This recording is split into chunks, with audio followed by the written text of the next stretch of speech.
Hello everyone. Today we will start with chapter number 1, Resources of Class 8. Any object or substance, living or non-living, that has utility is known as resource.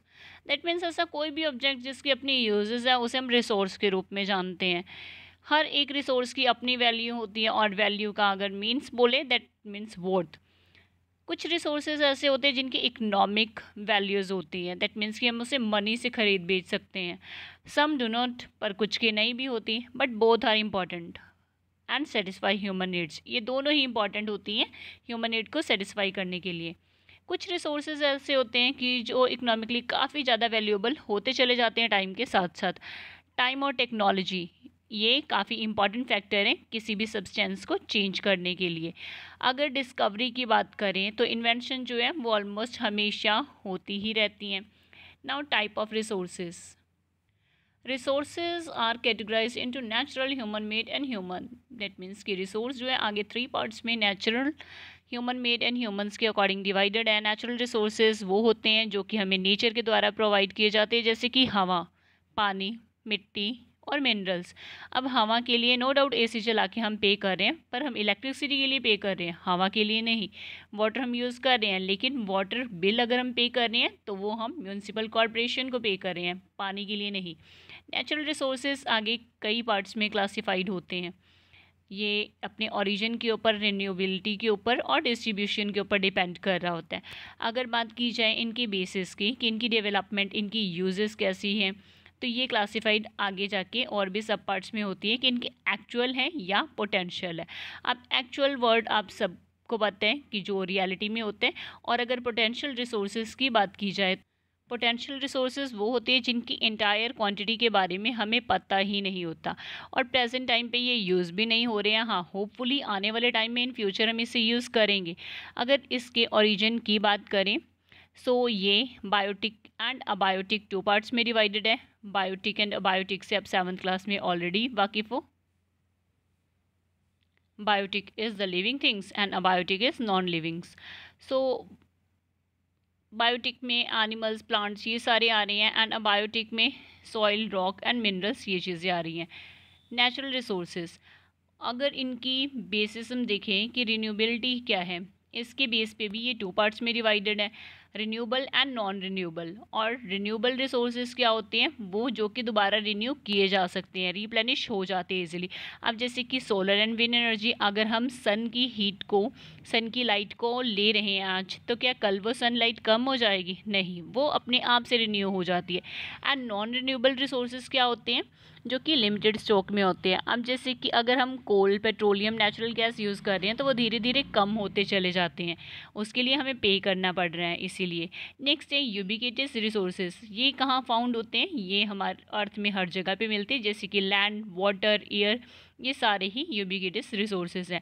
Localised resources को अगर बोलें तो ये almost certain places पे ही मिलते हैं, जैसे कि कॉपर, आयरन, ये किसी जगह पे मिल रहे हैं, किसी जगह पे नहीं भी मिल रहे हैं. डिस्ट्रीब्यूशन जो होती है नेचुरल रिसोर्सेज की, ये टोटली डिपेंड करती है कि वहाँ का फिज़िकल फैक्टर कैसा है, वहाँ का टेरेन, वहाँ का क्लाइमेट, वहाँ का अल्टीट्यूड कैसा है. डिस्ट्रीब्यूशन टोटली अनइक्वल होती है अर्थ पे पूरी. ये नहीं कि अगर एक एरिया में बहुत रिसोर्सेज मिल रहे हैं तो दूसरे एरिया में भी उतने ही रिसोर्सेज मिल रहे होंगे. होपफुली दूसरे रिसोर्सेज कम भी हो सकते हैं या पहले वाले से ज़्यादा भी हो सकते हैं. ये तो बात हुई नेचुरल रिसोर्स की. नेक्स्ट है हमारा human made resources. Human made resources जो हमने आपने ये बनाए हैं, resources which are created by natural resource by the human resource, by the human beings to produce useful products. that means कि natural resources को humans के द्वारा जब convert कर लिया जाता है तो वो बन जाते हैं human made resources, जैसे कि roads, machinery and vehicles. उसके अलावा टेक्नोलॉजी भी एक ह्यूमन मेड रिसोर्स है. Next one is human resource. Human resource क्या है, human resource, we all are human resources. अब इसमें नंबर्स एंड एबिलिटीज़ पर्सनस की जो होती हैं, दैट मीन्स कि अगर हम स्किल्ड पर्सन हैं then we are the human resources. लोग जो होते हैं वो रिसोर्सेज को अच्छे से यूज़ कर सकते हैं. क्यों? क्योंकि अगर हमें नॉलेज है कि हमें उस रिसोर्स को कैसे यूज़ करना है, अपनी स्किल को कैसे उसे यूज़ करके टेक्नोलॉजी को कन्वर्ट करना है, तो हम लोग एक ह्यूमन रिसोर्स ही तो हुए. क्योंकि अगर किसी टाइम पे हवा नहीं चलती थी तो लोगों को नहीं पता था कि कैसे इसे हवा ली जा सकती है, लेकिन हम ह्यूमंस ने ह्यूमन मेड रिसोर्सेज बनाए।